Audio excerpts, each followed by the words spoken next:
Donc le low boost et le high boost, donc plus ou moins de pression turbo. Pression turbo qu'on voit ici du coup. Donc là c'est le réglage de l'Apexi AVCR. Bon, c'est à peu près vrai pour tous les boost controllers en fait. Il y a deux façons de régler, donc la version haute et la version basse. Salut à tous et bienvenue dans Objectif Grip. Aujourd'hui on va parler du boost controller. Je vais tout vous expliquer de l'installation jusqu'à comment ça marche et comment le paramétrer, et ensuite on verra les tests sur route, les résultats en vidéo. Vous allez kiffer. Donc vous verrez la différence de puissance entre le réglage bas et le réglage haut du boost controller. Le boost controller, pour ceux qui ne savent pas, c'est ce petit truc, tout petit mais très puissant et extrêmement agréable. Allez, venez, je vous emmène. Aujourd'hui, ce qu'on va faire, c'est installer un boost controller. Alors là, c'est un Apexi AVCR. Donc voilà, petit boost controller. Donc ça, c'est l'unité principale. Un paquet de câbles et bien sûr le petit Mac, le petit solénoïde donc de boost controller, arrivée, sortie, entrée, sortie, ok, et l'autre côté la petite vanne de sortie. Ça je l'ai déjà installé, je me suis fait donc une petite patte sympathique pour que ce soit super bien et loin du turbo. Et ensuite donc on va installer ce truc là dans l'habitacle. Donc la première chose à faire avec ce petit truc là, c'est tout simplement de lui trouver une place dans l'habitacle. Alors on peut le mettre en haut, en bas, on peut même l'accrocher au rétro en haut, ou même il y en a qui le mettent au montant de pare-brise. Bref, je rigole un petit peu, mais vous le mettez vraiment où vous voulez. L'idée, c'est qu'il soit quand même visible et surtout qu'il soit modifiable. Donc, un petit peu accessible. Une fois qu'on lui a trouvé une place, la deuxième chose, c'est de faire passer les fils proprement, le plus proprement possible pour pas que ça bouge. Donc, on va mettre des petits colliers pour que ce soit vraiment nickel et super propre. Un boost controller, c'est composé de quoi? C'est composé, donc l'unité principale, c'est composé du petit solénoïde qui est là-bas, dont je vous ai parlé tout à l'heure en début de vidéo, et c'est composé de ce petit MAP, donc Pressure Sensor, c'est un capteur de pression d'air tout simplement pour savoir en fait la pression du turbo. Donc j'ai le même à l'intérieur qui m'affiche ma pression de turbo. Ok, une entrée et trois sorties. Donc là ça se sépare en trois. Et première sortie donc c'est le capteur de pression d'air comme je vous ai dit. Deuxième sortie c'est le connecteur pour le solénoïde qui travaille là-bas. Donc c'est un robinet en fait qui ferme plus ou moins vite. Et ça c'est simplement pour le plus, le moins, donc le courant en fait. Voilà, le jus d'énergie. Passer ici là le long du tablier en fait jusqu'au solénoïde. Allez, c'est parti. On a fait couvrir ce câble ici, on n'a plus qu'à brancher ces deux là et le petit connecteur est relié. Donc là maintenant on passe à la pratique. J'ai mis le baquet exprès parce que ça va être du lourd sévère, 1/4, on y va, c'est parti. Donc maintenant qu'on a installé le boost controller, ce qui se passe c'est qu'on a deux réglages, le réglage A et le réglage B, donc le low boost et le high boost, donc plus ou moins de pression turbo. Pression turbo qu'on voit ici du coup. Donc là c'est le réglage de l'Apexi AVCR. Bon, c'est à peu près vrai pour tous les boost controllers en fait. Il y a deux façons de régler, donc la version haute et la version basse. Sur la version basse en fait, on va régler ce qu'on appelle un duty cycle. Donc en fait un pourcentage, plus ce pourcentage est élevé et plus le turbo va prendre de pression ici. Donc le réglage A qui est le réglage faible en fait est à 70 dans mon cas, et le réglage B qui est le réglage haut est à 75 par exemple. Ces valeurs-là sont indicatives dans le cas de la VCR parce qu'on lui donne une valeur cible en fait. Et après il va se caler parce que là c'est une permission de prendre ce duty cycle là maximum, mais il se cale sur cette valeur cible là.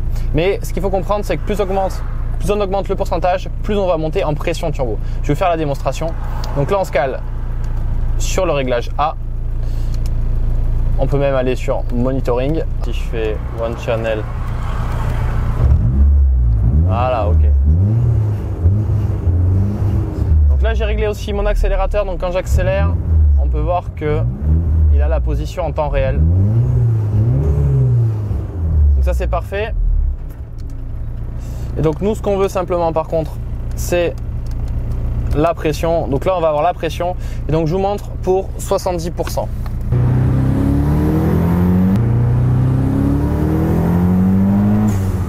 Là.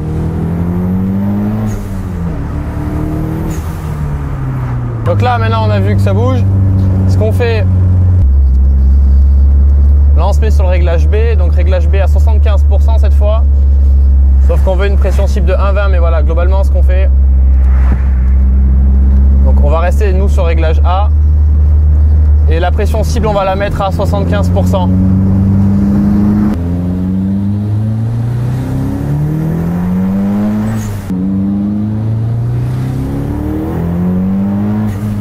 Donc voilà, là ça a augmenté vraiment la pression. On a vu qu'on a dépassé largement un bar juste parce qu'on a augmenté en fait le pourcentage du T-cycle. Donc c'est quand même quelque chose qui est très sensible parce que 1% ou 2% peuvent faire varier de 0 à 1 bar assez facilement selon le turbo, selon la wastegate, etc. Donc ce qu'il faut comprendre, c'est que plus on met de pourcents en fait, plus on va avoir de boost et plus on va l'avoir rapidement, tout simplement. Du coup, moi ce que je vais faire maintenant, c'est remettre ça à 70 parce que c'était parfait pour moi. Et par contre, là, je peux régler tous les tours minutes. Donc jusqu'à 4000, on va pouvoir relever ça jusqu'à à peu près 80 parce que là, ça chargeait pas assez du tout. Et là, on peut mettre à plus de 80. À mon avis, on peut la mettre 100% fermée. Donc le maximum, c'est 90.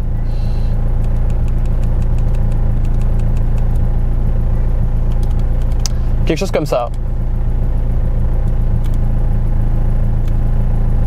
Donc on va voir ce que ça donne directement.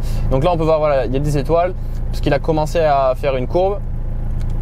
Et sur le B, par contre, 75 pour un bar 2, à mon avis, c'est parfait. Et là, pareil, ce qu'on va faire, c'est que on va voir si on appliquera ce qu'on a fait sur l'autre.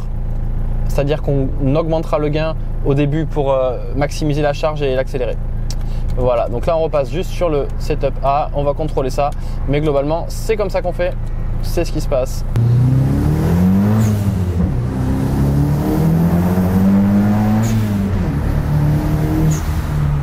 Après, j'avoue, je tire droit.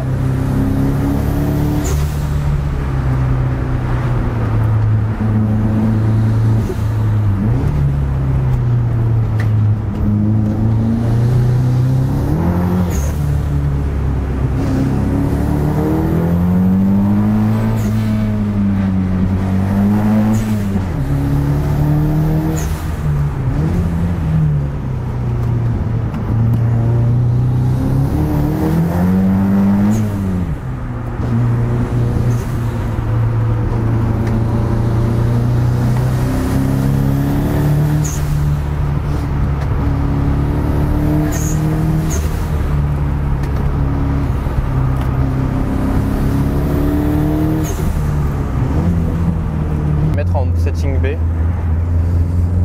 just to see it.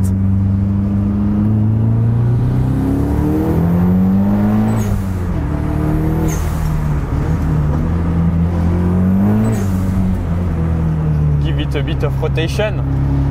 Ah ouais, au calme.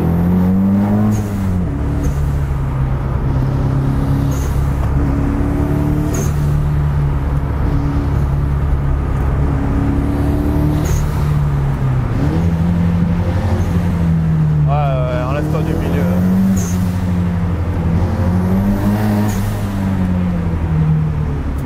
Now we fly.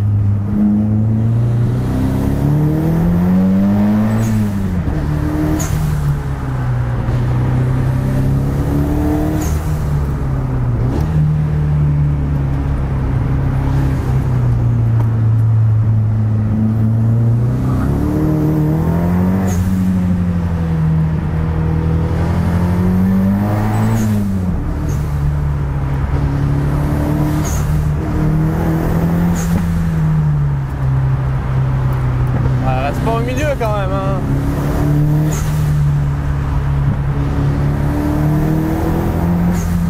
Tu sens comment on s'envole ou pas?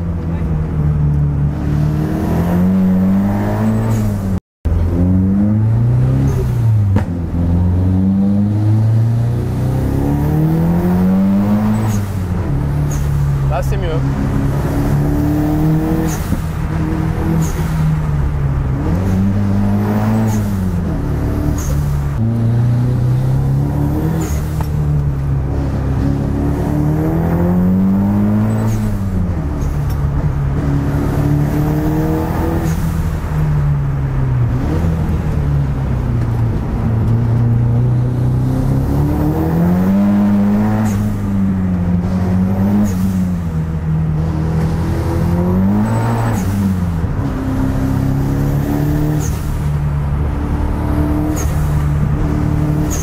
merci d'avoir regardé cette vidéo et pour vous remercier, je vous offre un petit cadeau. C'est une vidéo avec les 3 meilleures améliorations à implanter tout de suite aujourd'hui, dès maintenant sur votre véhicule, sur votre voiture, si vous voulez plus d'adhérence, si vous voulez améliorer votre tenue de route, votre feeling, vos sensations et votre plaisir de conduite au volant de votre bolide. Tout ce que vous avez à faire, c'est cliquer sur le petit i comme info en haut à droite de l'écran et accéder à cette vidéo. Je vous l'envoie par email, donc vous avez juste à inscrire votre adresse email, vous la recevez instantanément et vous regardez, vous implémentez ça aujourd'hui tout de suite. J'insiste, c'est vraiment quelque chose que vous pouvez faire dès maintenant. C'est pas un truc théorique, hypothétique qui va vous plaire que vous allez pouvoir mettre sur votre voiture dans 2 mois.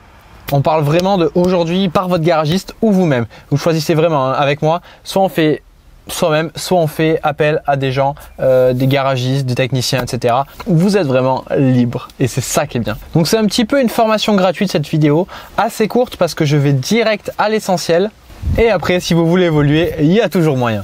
Moi, je vous dis à plus. Si jamais vous voulez le t-shirt, c'est dans la boutique comme tout le reste. Likez cette vidéo, abonnez-vous, mettez la cloche et dites-moi ce que vous avez comme bolide en commentaire. À tout de suite dans les commentaires. Salut, roulez bien.